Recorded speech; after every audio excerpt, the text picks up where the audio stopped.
So I'll start with this. A couple of years ago, an event planner called me because I was going to do a speaking event, and she called and she said, I'm really struggling with how to write about you on the little flyer. And I thought, well, what's the struggle? And she said, well, I saw you speak, and I'm going to call you a researcher, I think, but I'm afraid if I call you a researcher, no one will come because they'll think you're boring and irrelevant.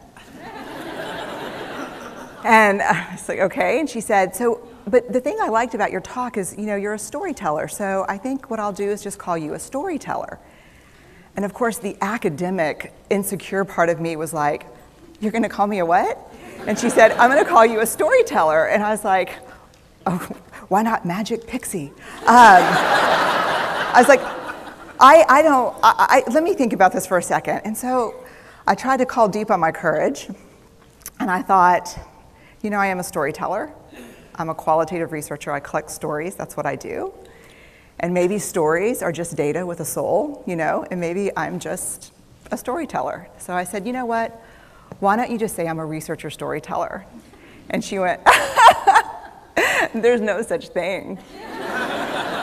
So I'm a researcher storyteller. And I'm going to talk to you today. We're talking about expanding perception. And so I want to talk to you and tell some stories about a piece of my research that fundamentally expanded my perception and really actually changed the way that I live and love and work and parent. And this is where my story starts.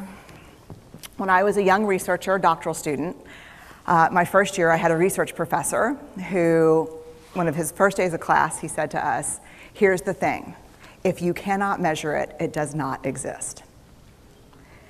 And I thought he was just sweet talking me. I was like, really? And he's like, absolutely. So you have to understand that I have a bachelor's in social work, a master's in social work, and I was getting my PhD in social work. So my entire academic career was surrounded by people who kind of believed in the life's messy, love it, and I'm more the life's messy, clean it up, organize it, and put it into a bento box. And so to think that I had found my way, to found a career that takes me, really one of the big sayings in social work is lean into the discomfort of the work. And I'm like, knock discomfort upside the head and move it over and get all A's. That was my mantra. So I was very excited about this. And so I thought, you know what? This is the career for me because I am interested in some messy topics, but I want to be able to make them not messy. I want to understand them. I want to hack into these things that I know are important and lay the code out for everyone to see. So where I started was with connection, because by the time you're a social worker for 10 years, what you realize is that connection is why we're here. It's what gives purpose and meaning to our lives. This is what it's all about. It doesn't matter whether you talk to people who work in social justice and mental health and abuse and neglect. What we know is that connection, the ability to feel connected, is neurobiologically, that's how we're wired. It's why we're here. So I thought, you know what? I'm going to start with connection. Well, you know that situation where you get an evaluation from your boss and she tells you 37 things that you do really awesome and one thing that you can't, an opportunity for growth. And all you can think about is that opportunity for growth, right? Well, apparently this is the way my work went as well, because when you ask people about love, they tell you about heartbreak. When you ask people about belonging, they'll tell you their most excruciating experiences of being excluded. And when you ask people about connection, the stories they told me were about disconnection. So very quickly, really about 6 weeks into this research, I ran into this unnamed thing that absolutely unraveled connection in a way that I didn't understand or had never seen. And so I pulled back out of the research and thought, I need to figure out what this is. And it turned out to be shame. It turned out that, and shame is really easily understood as the fear of disconnection. Is there something about me that if other people know it or see it, that I won't be worthy of connection? The things I can tell you about it, it's universal. We all have it. The only people who don't experience shame have no capacity for human empathy or connection. No one wants to talk about it, and the less you talk about it, the more you have it.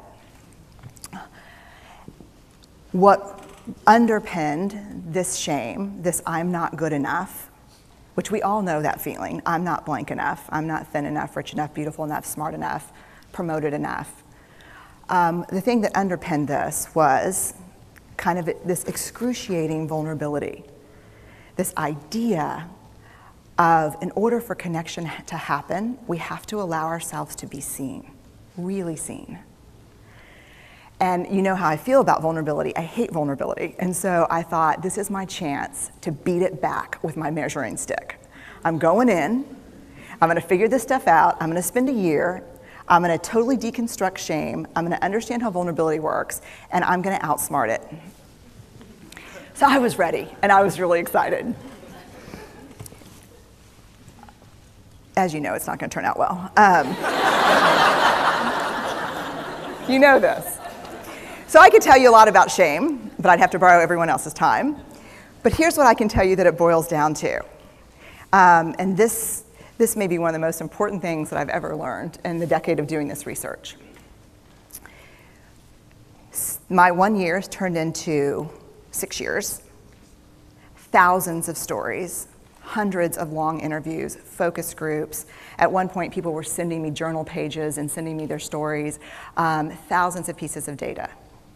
And 6 years, and I kind of got a handle on it. I kind of understood this is what shame is, this is how it works.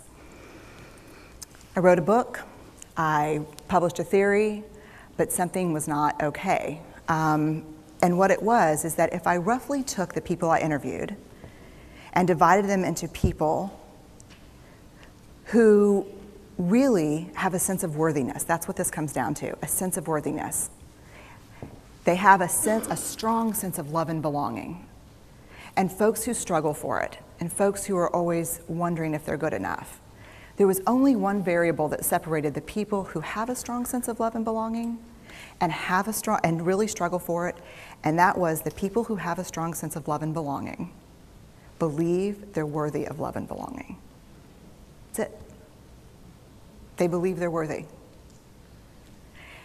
And to me, the hard part of the one thing that keeps us out of connection is our fear that we're not worthy of connection, was something that personally and professionally I felt like I needed to understand better.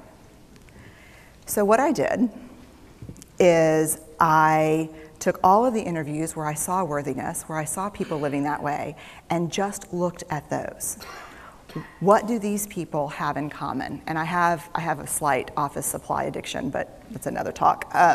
So I had a manila notebook, a manila folder, and I had a Sharpie, and I was like, what am I gonna call this research? And the first words that came to my mind were wholehearted. These are kind of wholehearted people living from this deep sense of worthiness. So I wrote at the top of the manila folder, and I started looking at the data. In fact, I did it first in this in a 4-day, very intensive data analysis where I went back, pulled these interviews, pulled the stories, pulled the incidents. What's the theme? What's the pattern? My husband left town with the kids because I always go into this kind of Jackson Pollock crazy thing where I'm just like writing and going and kind of just in my researcher mode. And so here's what I found. What they had in common was a sense of courage. And I want to separate courage and bravery for you for a minute. Courage, the original definition of courage, when it first came into the English language, it's from the Latin word cur, meaning heart, and the original definition was to tell the story of who you are with your whole heart. And so these folks had, very simply, the courage to be imperfect. They had the compassion to be kind to themselves first and then to others, because as it turns out, we can't practice compassion with other people if we can't treat ourselves kindly. And the last was they had connection, and this was the hard part, as a result of authenticity. They were willing to let go of who they thought they should be in order to be who they were, which is, you have to absolutely do that for connection. The other thing that they had in common was this. They fully embraced vulnerability. They believed that what made them vulnerable made them beautiful. They didn't talk about vulnerability being comfortable, nor did they really talk about it being excruciating, as I had heard earlier in the shame interviewing. They just talked about it being necessary. They talked about the willingness to say, I love you first. The willingness to do something where there are no guarantees. The willingness to breathe through waiting for the doctor to call after your mammogram. The willing to invest in a relationship that may or may not work out. They thought this was fundamental. I personally thought it was betrayal. I could not believe I had pledged allegiance to research, where our job, the definition of research is to control and predict, to study phenomenon for the explicit reason to control and predict. And now my mission to control and predict had turned up the answer that the way to live is with vulnerability and to stop controlling and predicting. This led to a little breakdown, which actually looked more like this. And it did. It led to I call it a breakdown, my therapist calls it a spiritual awakening. Spiritual awakening sounds better than breakdown, but I assure you it was a breakdown. It did. And I had to put my data away and go find a therapist. Let me tell you something. You know who you are when you call your friends and say, I think I need to see somebody. Do you have any recommendations? Because about 5 of my friends are like, woo, I wouldn't want to be your therapist. And I was like, what does that mean? And they're like, oh, I'm just saying, don't bring your measuring stick. It's like, okay. So I found a therapist. My first meeting with her, Diana, I brought in my list of the way the wholehearted live. And I sat down, and she said, how are you? And I said, I'm great, I'm okay. And she said, what's going on? And I said, and this is a therapist who sees therapists, because we have to go to those because their BS meters are good. And so I said, here's the thing, I'm struggling. And she said, what's the struggle? And I said, well, I have a vulnerability issue. And I know that vulnerability is kind of the core of shame and fear and our struggle for worthiness, but it appears that it's also the birthplace of joy, of creativity, of belonging, of love. And I think I have a problem. And I need some help. And I said, but here's the thing, no family stuff, no childhood shit. I just need some strategies.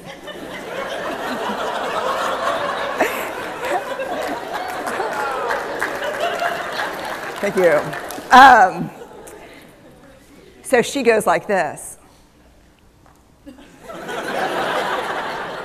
And then I said, it's bad, right? And she said, it's neither good nor bad. It just is what it is. And I said, oh my God, this is gonna suck. And it did, and it didn't. And it took about a year. And you know how there are people that, like, when they realize that vulnerability and tenderness are important, that they kind of surrender and walk into it? A, that's not me. And B, I don't even hang out with people like that. For me, it was a year-long street fight. It was a slugfest. Vulnerability pushed, I pushed back. I lost the fight, but probably won my life back. And so then I went back into the research and spent the next couple of years really trying to understand what the wholehearted, what the choices they were making, and what are we doing with vulnerability? Why do we struggle with it so much? Am I alone in struggling with vulnerability? No. So this is what I learned. We numb vulnerability. When we're waiting for the call, when we're trying to think about if we're going to, it was funny, I guess Wednesday, I sent something out on Twitter and on Facebook that says, how would you define vulnerability? What makes you feel vulnerable? And within an hour and a half, I had 150 responses. because I wanted to know, what's out there. Having to ask my husband for help because I'm sick and we're newly married. Initiating sex with my husband, initiating sex with my wife. Being turned down, asking someone out, waiting for the doctor to call back, getting laid off, laying off people. This is the world we live in. We live in a vulnerable world. And one of the ways we deal with it is we numb vulnerability. And I think there's evidence, and it's not the only reason this evidence exists, but I think that it's a huge cause. We are the most in debt, obese, addicted, and medicated adult cohort in US history. The problem is, why? The problem is, and I learned this from the research, that you cannot selectively numb emotion. You can't say, here's the bad stuff. Here's vulnerability, here's grief, here's shame, here's fear, here's disappointment. I don't want to feel these. I'm going to have a couple of beers and a banana nut muffin. I don't want to feel these. And I know that's knowing laughter. I hack into your lives for a living. I know that's, God. You can't numb those hard feelings without numbing the other affects or emotions. You cannot selectively numb. So when we numb those, we numb joy. We numb gratitude. We numb happiness. And then we are miserable and we are looking for purpose and meaning. And then we feel vulnerable. So then we have a couple of beers and a banana nut muffin. And it becomes this dangerous cycle. One of the things that I think that we need to think about is why and how we numb. And it doesn't just have to be addiction. The other thing we do is we make everything that's uncertain, certain. Religion has gone from a belief in faith and mystery to certainty. I'm right, you're wrong, shut up. That's it. Just certain. The more afraid we are, the more vulnerable we are, the more afraid we are. This is what politics looks like today. There's no discourse anymore. There's no conversation. There's just blame. You know how blame is described in the research? A way to discharge pain and discomfort.